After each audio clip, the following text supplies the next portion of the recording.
Muy buenos días a todos y a todas. Agradezco su presencia y participación en esta sencilla pero trascendente ceremonia, en lo humano, en lo espiritual y en el ser que todos somos.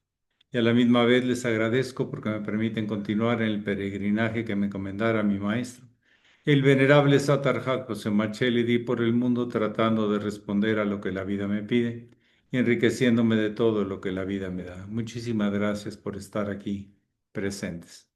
Muy bien, ustedes tienen la palabra, yo estoy para servir.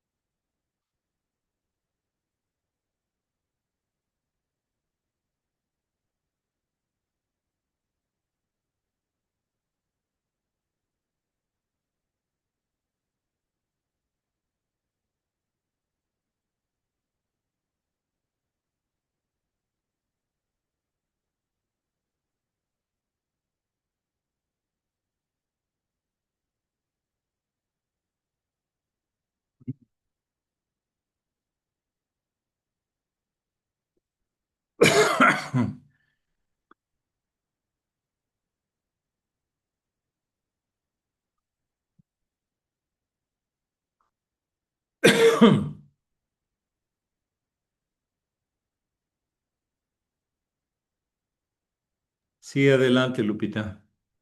Gracias, muy honorable. Maestro, en las propias experiencias que nos da la vida, y aunando a estas con el término sacrificio u oficio de lo sagrado, ¿pueden estas experiencias, aun conociendo las leyes universales y que tocan el alma en su intimacia más profunda, un desasosiego profundo? Bueno, hay momentos en que una parte de nosotros lo ve claro y otra parte puede no verlo claro. Puede ser que mentalmente lo veamos o idealmente lo veamos. Pues así es, así lo aprendí y así suena bonito, así me hace sentido, pero emocionalmente estemos atados a otra cosa o físicamente estemos pasando un proceso de algún tipo de padecimiento. Entonces las cosas no coinciden. Es a veces, sí. Ese es el desorden. Hay que buscar la integridad, la consolidación de un solo propósito entre todas las partes. Porque por un lado somos partes, somos diversos. Por otro lado somos una unidad. Que cuando se vive de unidad, todo funciona. Cuando se vive en las partes, pueden entrar en conflicto de interés de cada parte de nosotros.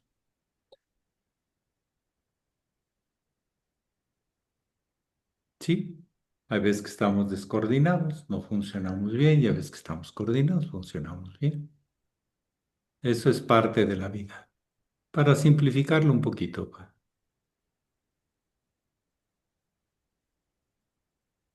Entonces no existe, entonces no existe en la experiencia del sendero iniciático el sacrificio. Bueno, depende de lo que signifique sacrificio. El sacrificio verdadero es reconocerme en la unidad superior. O sea, es un sacro oficio. Lo sacro es lo unitario, Sí. lo que está más allá de la forma, lo esencial. Es ese mundo esencial que no tiene formas, solo es lo que es. Ya cuando lo vemos con la razón, pues ya le empezamos a poner condicionamientos y cosas que no los tiene. Entonces el verdadero sacrificio es hacer lo que te toca hacer, porque así lo es la voluntad superior, pero no en el sentido de abandono, sino en el sentido de glorificación. El muy sublime maestre en ese parte de los grandes mensajes, el doctor de la Ferrier, así lo firma el libro, se llamamos el muy sublime maestre. Él hace un contraste entre Eli Elim Sabachthani y Eli Sabachthani, Ah, sí. donde es por cómo me has abandonado y cómo me has glorificado. La parte humana puede sentirse abandonada, pero lo divino siempre es lo que es. nunca está abandonado, siempre está integrado. Entonces depende de la experiencia y el estado de conciencia de quien lo vive. No es lo mismo abandonarse que de integrarse. ¿O sí? Para mí no. Para ustedes, el abandono es sentirme diferente, sentirme apartado, sentirme apartado. Y glorificado es unirse, sentir que todo ha tenido sentido y propósito y que hoy es un día muy importante. Es, son dos actitudes, la oscura y la luminosa, que siempre es una posibilidad en la realidad.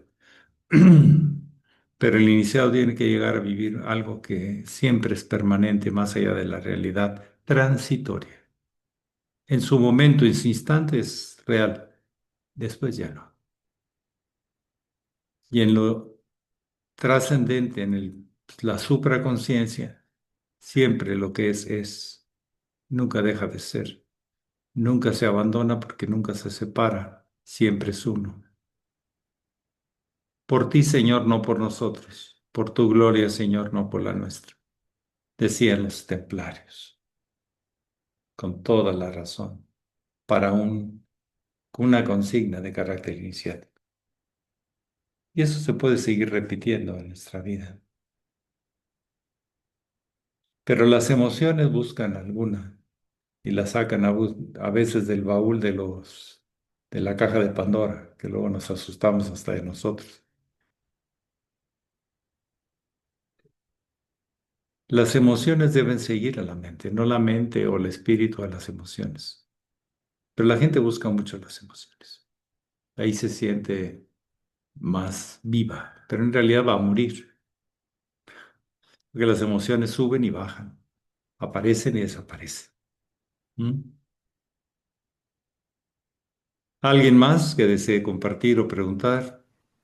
Maestro, Muchísimas Sí, gracias. adelante, don Antonio García. mira, ¿por qué el razonamiento se enfrenta a la fe?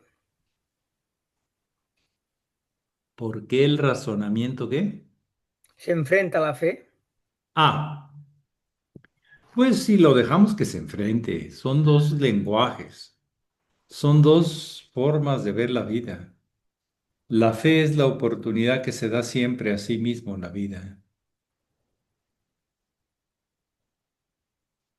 Hay fe, hay posibilidades. ¿Cuáles? Descúbrelas caminando, con fe. Y la razón tiene sus lógicas, sus limitaciones, sus alcances, a veces considerables, a veces muy escasos. A veces le falta más experiencia. El razonamiento no significa experiencia. La reflexión sí incumbe a la experiencia. El razonamiento no. Es más frío, más utilitario, más del ego y del instinto de sobrevivencia unidos. La fe te impulsa, el razonamiento te hace que te pares para poder razonar. Y hay veces que relacionas cosas que no tienen relación, se llaman sofismas. Y hay veces que relacionas cosas que sí tienen razón, pero no significa que tengas experiencia, ¿o sí? Hay gente que razona muy bien, escribe libros muy bonitos, pero en su vida son un desastre, de desorden, de no congruencia. La reflexión sí te obliga, te inclina hacia la responsabilidad, hacia la conciencia, hacia la experiencia. O sea, el que reflexiona no simplemente razona, sino relaciona experiencias observadas, vividas, posibles, etcétera. Entonces hay diferencia. Yo diría que en todo caso la reflexión integra las dos. la vida y lo que está idealmente acumulado como experiencia intelectual, como una idea o varias ideas o muchas ideas. Pero cuando nace de la experiencia es otra cosa. Se llama reflexión. La reflexión profunda no es especulativa. Está vinculada a lo vivido, a lo que es posible vivir. Es lo que yo puedo comentar. Para no seguir razonando, sino más bien reflexionando. Por eso les invito a que caminen, a que busquen, a que estén abiertos a lo que no han vivido todavía, a lo que no han descubierto todavía. ¿Alguien más que desee compartir o preguntar? Muchas gracias, maestro.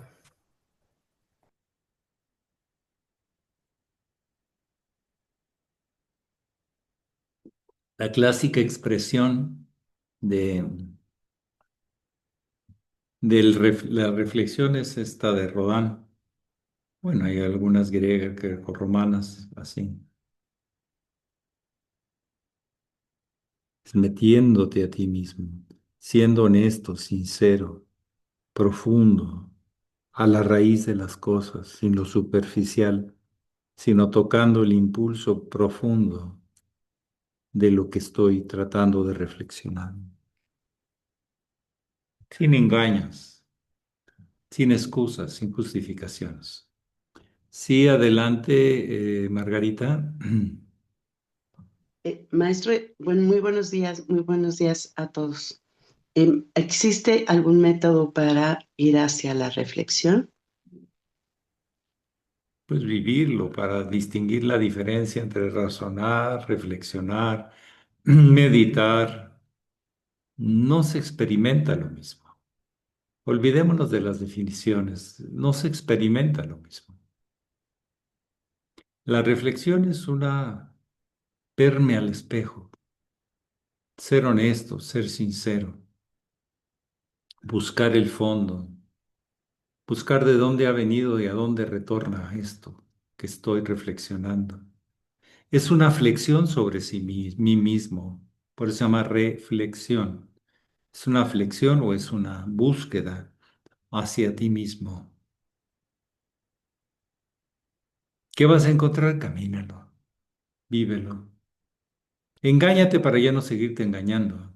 Miéntete para ya no seguirte mintiendo.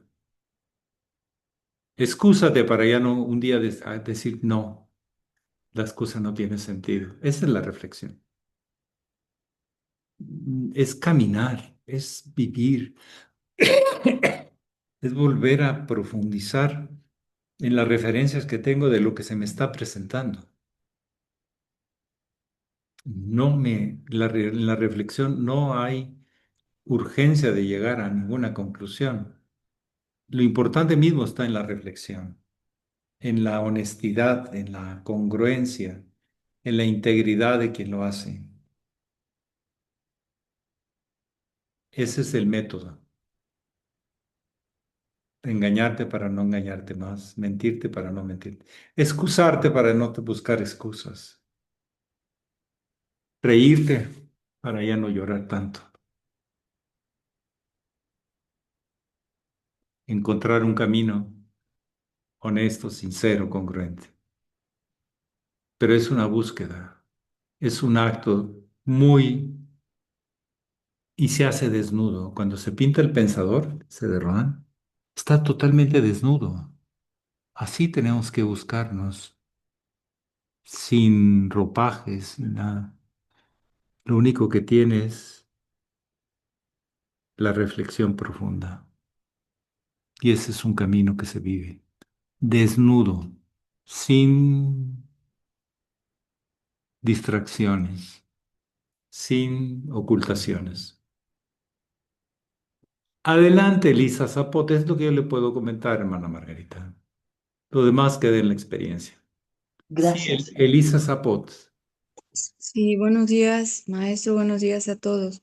Ahorita que usted mencionó que las emociones suben y bajan. Sí, Y cuando estás, o sea, las emociones se perciben o se sienten y cómo interviene ahí tus pensamientos, porque a lo mejor tus pensamientos le dan, lo atizan más a esas emociones o cómo, cómo se dejan fluir o cómo se controlan o cómo se le hace con esas emociones que te suben y te bajan y quisieras agarrar y hacer lo que no debes.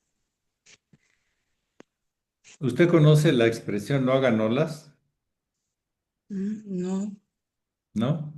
Ya no le muevas tanto. La emoción más profunda que hay es estar totalmente receptivo, sin fluctuaciones de la mente ni las emociones. Patanjali lo menciona que el yoga es la no fluctuación de la mente, pasado, presente, arriba, abajo, puede ser, no puede ser, la fluctuación.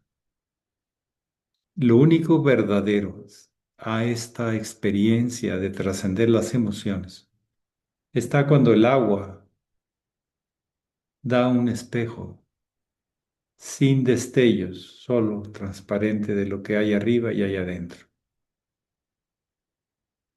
En un lago sereno, tranquilo, sin viento, puedes ver una réplica que se acerca, no es igual, pero que se acerca a lo que hay arriba, al cielo, a las montañas. Sí, les ha tocado. Es una experiencia muy hermosa.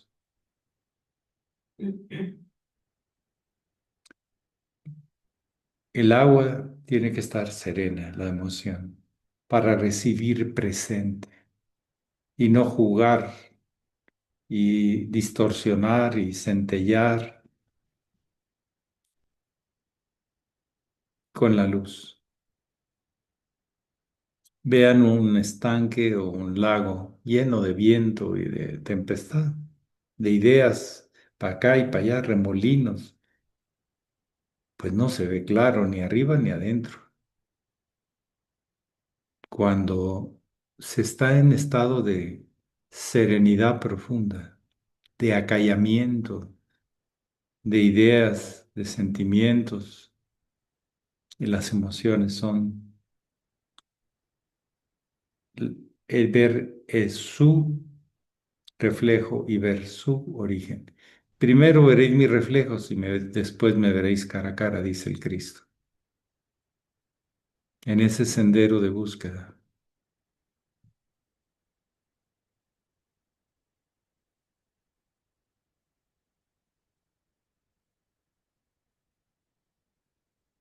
De encuentro, de soltar y de volver a amar, de volver a conectar.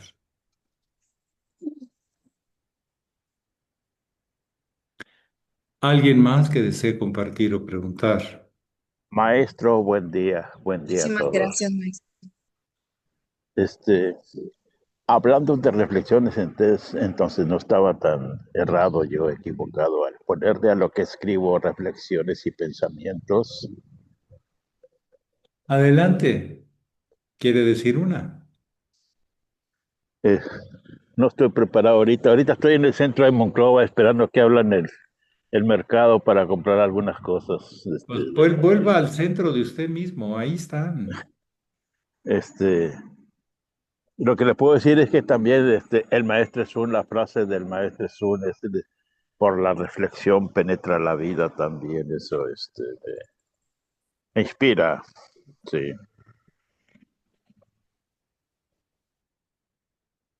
Muy bien, muchas gracias. Adelante, ¿alguien más?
Ya los puse a reflexionar.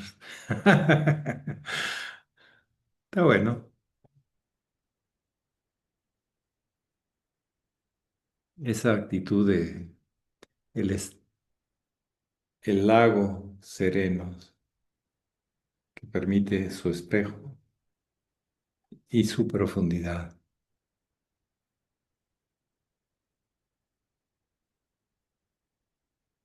Maestro, hablando de ese tema de la reflexión, eh, aquel que escribe o que tiene esa, vamos a decir, ese don, esa inspiración para escribir por medio de la reflexión, eh, es capaz de meterse en lo más profundo de sí mismo a través del tiempo, hasta, bueno, otras vidas, por decir así, y como un chispazo de inspiración, traerlo al presente y deslizarse en la pluma de una manera armónica.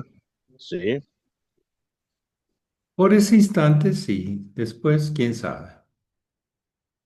Hay momentos de mucha inspiración, pero el gran problema del escritor es que las musas lo abandonan a veces y nomás ya no le llega.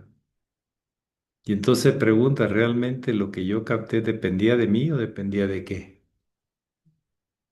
Es la gran crisis de los artistas, que se sienten muy inspirados y a veces hacen cosas simplemente sorprendentes, sorprendentes, de sorpresa, porque nunca sacan cosas donde no había o pensábamos que no había. El tema es la congruencia y la consistencia, no solo la congruencia. La consistencia es de lo más complicado. Mantener la disciplina, mantener el orden, la apertura, eso sí dependerá de mí.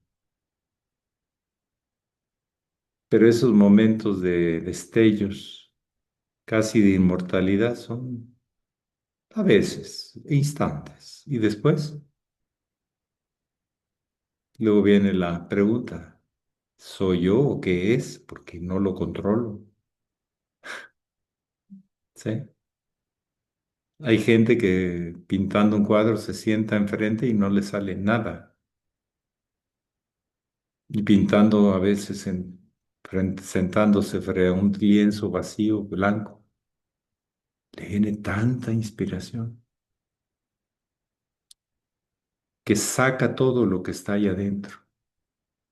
Así dicen los artistas, saco lo que ahí estaba adentro, pero también con lo que yo saco de mí, pero no siempre depende del autor. Mm, mm. Y se percibe cuando es artificial, o sea, que es provocado, porque tiene destrezas con el lenguaje y vale. Por ejemplo, Octavio Paz en una entrevista interesante, él como es gran escritor y profundizador de la realidad de la psique mexicana, él decía que mucho a veces dependía de su destreza con el lenguaje y pocas veces de su aceptación de lo que es la vida y plasmarlo sin deformarlo. Decía que más veces es destreza del lenguaje y pocas veces realmente de una inspiración importante. Él se confesaba, porque le decían que era, pues, realmente era un tipo que manejaba el lenguaje de una manera muy, muy fina, muy profunda. Pero decía que a veces era por destreza, no siempre era por inspiración. Pero cuando era inspiración, él sabía que era por inspiración y que no era de él, era el momento, adentro y afuera. La última, Margarita, y nos vamos. Bueno, quiero compartir que una vez me di cuenta, bueno, de varias cosas, pero me refiero a que la reflexión, pues sí sirve porque yo según estaba viviendo, trabajando la tolerancia, pero después me puse a reflexionar y me di cuenta que a mí también me toleran, a mí me toleran y después pues me sentí pues bien, pero tuve que ser sincera conmigo. Y también traigo un pleito con mi campana, ya tengo mucho tiempo con ella y cuando la toco hace lo que quiere. Entonces me pongo a reflexionar y pienso que cómo me conecto con las personas o con las cosas. Y pues me llevó hasta la conexión con mi mamá. Entonces, pues la reflexión es algo muy bonito que, que yo he experimentado, que me ayuda a llegar al fondo de las cosas. Solo eso. Muchas gracias por compartirlo. Muy bien, pues adelante, hay toda una aventura el día de hoy, porque no lo conocemos el día de hoy, vamos a irlo descubriendo. Algunas cosas similares y otras cosas, ojalá nos sorprendan y nos inviten a la reflexión. Muchísimas gracias, Pax. Pax, Gracias. maestro, Muchas muchas gracias. Gracias a gracias. ustedes, Paz, Paco. maestro, gracias.